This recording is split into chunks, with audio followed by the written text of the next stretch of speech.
Merhaba, ben Betül. Kanalıma tekrar hoş geldin. Seninle eğlenceli bir projeyi paylaşmaktan heyecan duyuyorum. Bu güzel, ısıyı koruyabilen termal yemek çantasını dikiyorum. Günümüzde pek çok kişi bu hızlı hayat temposunun arasında kendine iyi bakmaya ve zaman ayırmaya çalışıyor aslında. İş hayatında ya da okulda zaman kazanmanın en kolay yollarından biri tabii ki yemeğini yanında taşımak. O yüzden çeşitli markaların üretmiş olduğu yemek çantalarının esinlendiğim bu proje, sağlıklı beslenmeyi önemseyen ve bu yüzden de yemeğini yanında taşımak isteyen herkes için birebir. Peki bu videoda neler bulacaksın? Çantayı nasıl ısı koruyabilen termal çanta haline getirebiliyorum? Çantayı kalıp kullanmadan nasıl diktim? Çantanın ölçüleri nelerdir? Bu çanta için hangi kumaşı kullanabilirsin? Sadece bir dikiş makinesiyle dikebilir miyim yoksa overlock makinesine de ihtiyaç duyuyor muyum? Bunun gibi çeşitli birçok sorunun cevabı var bu videoda. Hadi gel başlayalım. Önce dikişe hazırlık yapıyorum. Sana kumaşı nasıl keseceğini göstermek için bir kalıp hazırladım. Bu kalıp 4 parçadan oluşuyor. Ölçüleri ve kaç adet kesileceğini yazdım. İstersen videoyu bu noktada durdurup ölçüleri not alabilirsin. Sen de kartondan bu şekilde kalıp hazırlayabilirsin ama eğer dikiş becerilerine güveniyorsan da bu ölçülerde direkt kumaşı üzerinden kesim yapabilirsin. Ben bu kalıbı kullanarak kumaşı kestim. Eğer sen de kestiysen lütfen kontrol et. Çünkü toplamda 7 parça kumaşın olacak. Bir de 50 santimlik fermuara ihtiyacın var. Onu da unutma. Çantama ısı koruma özelliği katabilmek adına arabalar için üretilen bu cam koruyucusunu kullanıyorum. Bu ürünün amacı zaten ısıyı yalıtarak aracın zarar görmesini engellemek. Ben de bu özelliğinden faydalanmak için çantanın astarını bu üründen hazırlıyorum.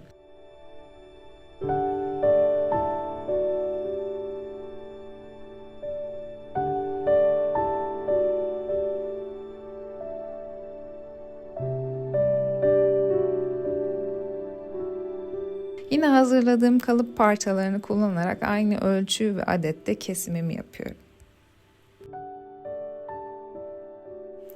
Dikiş hazırlıklarım tamam.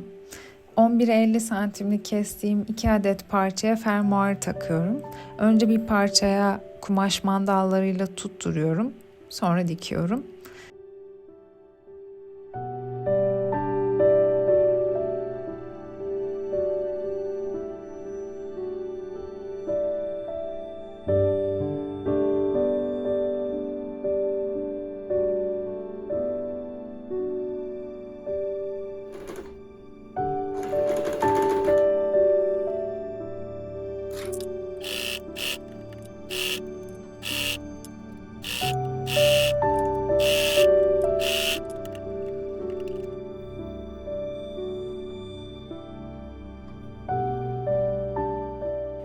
Sonra diğer parçaya fermuar takıyorum.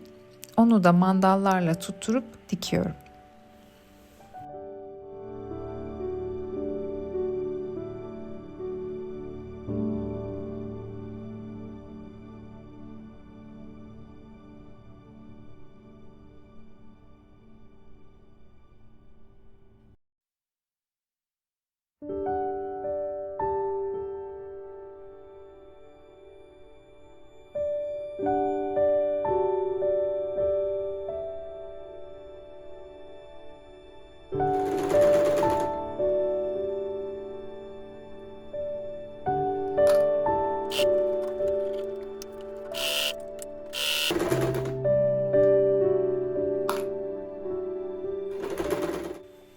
Hazırladığım fermuarlı bu parça tabii ki çantanın üst kısmı olacak.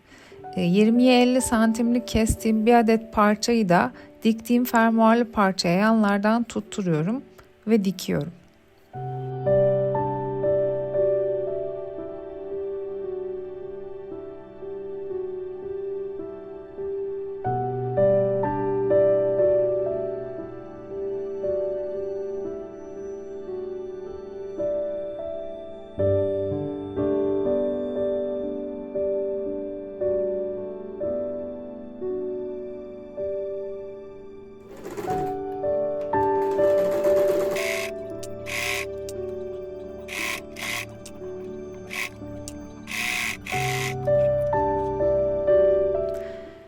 Ve diktiğim bu parçaya cepleri ekliyorum. Kumaşın düz yüzü üstte ve yan dikişleri üst üste gelecek şekilde masama yerleştiriyorum.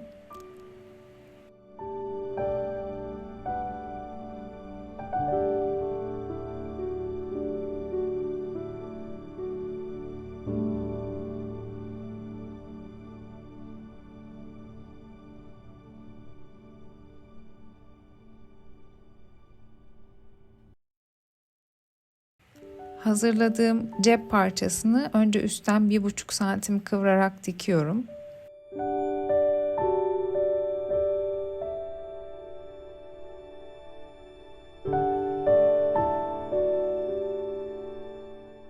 Diktiğim cep parçasını masaya yerleştirdiğim fermuarlı parçanın yan dikişlerinin üzerine denk gelecek şekilde konumlandırıyorum ve kumaş mandallarıyla tutturuyorum.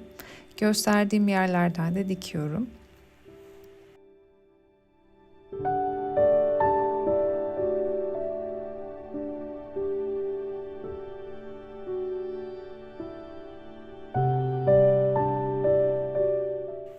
Aynı işlemi simetrik olarak da diğer tarafa da uyguluyorum.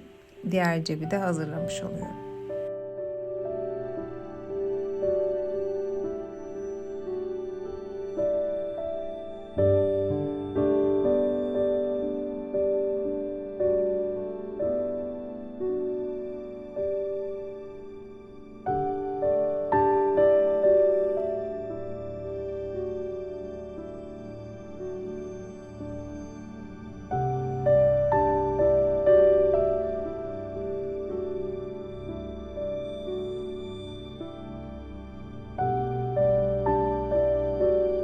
Diktiğim bu parçada bu sefer de cepler üst üste denk gelecek şekilde ters yüzü üstte olacak şekilde katlıyorum ve fermuarlı kısmından orta noktayı tespit edip kumaş mandalıyla işaret koyuyorum.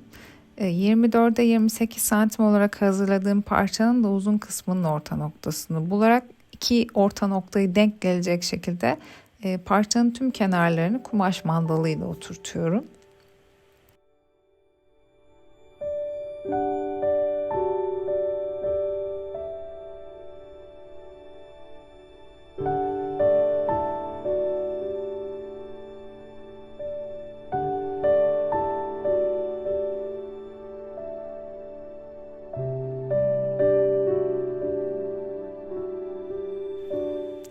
Sonra da gösterdiğim yerlerden dikiyorum.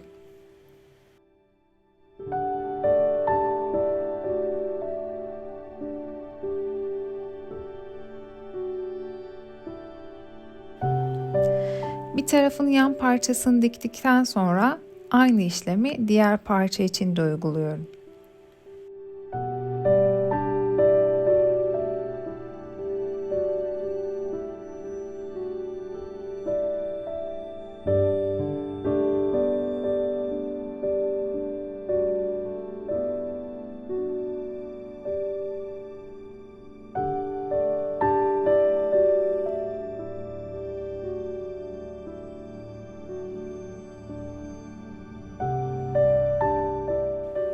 Yemek çantasının dış kısmı hazır. O yüzden onu bir kenara bırakayım ve ısı koruyucu güneşlikle astar dikmeye başlayalım. Kumaşı dikerken yaptığım gibi 11'e 50 santimlik 2 adet parçayla 20'ye 50 santimlik parçayı yanlardan dikiyorum. Tabii ki bu sefer fermuar yok.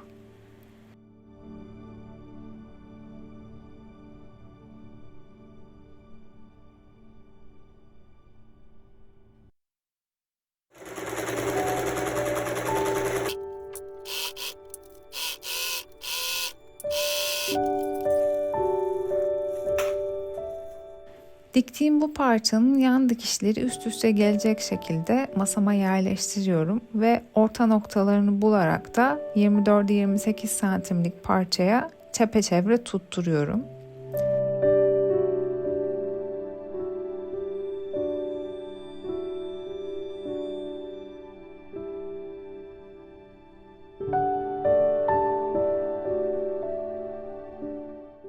Gösterdiğim yerlerden dikiyorum.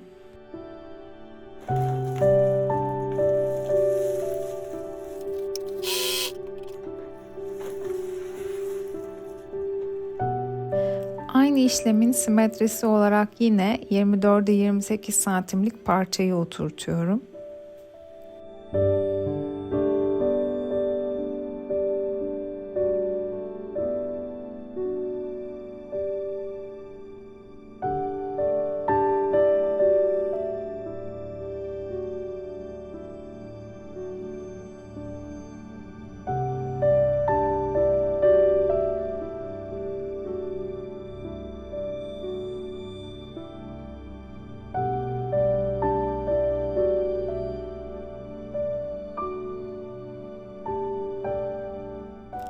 Termal iç astarım da hazır olduğuna göre artık parçaları birleştirebilirim.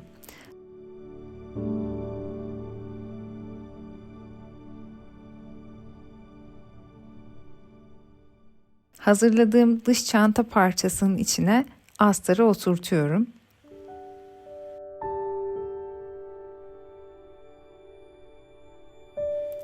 Astar parçasında fermuar kısmına denk gelen fazlalıkları içe kıvırarak fermuara oturtuyorum.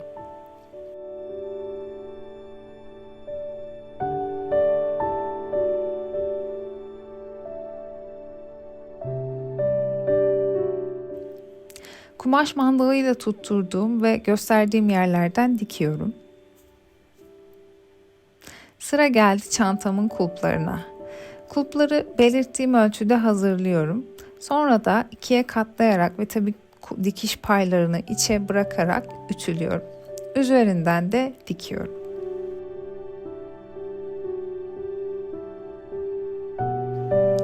Bu kulpları sağdan ve soldan 5'er santim boşluk bırakarak çanta üzerine gösterdiğim gibi iğneliyorum. Sadece iğnelediğim yerlerden küçük dikdörtgenler oluşturacak şekilde dikiyorum.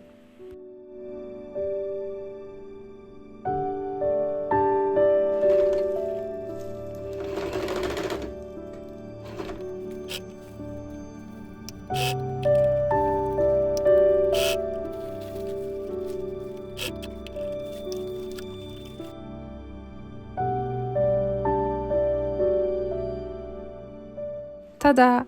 Yanından hiç ayırmak istemeyeceğin ve nereye gidersen yanında taşıyacağın yemek çantası hazır. Sen de yemeğini yanında götürmek istiyorsan ve bunu şık bir şekilde yapmak senin için önemliyse sen de bu çantaya dikebilirsin. Videoyu beğendiysen ve beni desteklemek istersen lütfen yorum bırakmayı ve beğenmeyi unutma.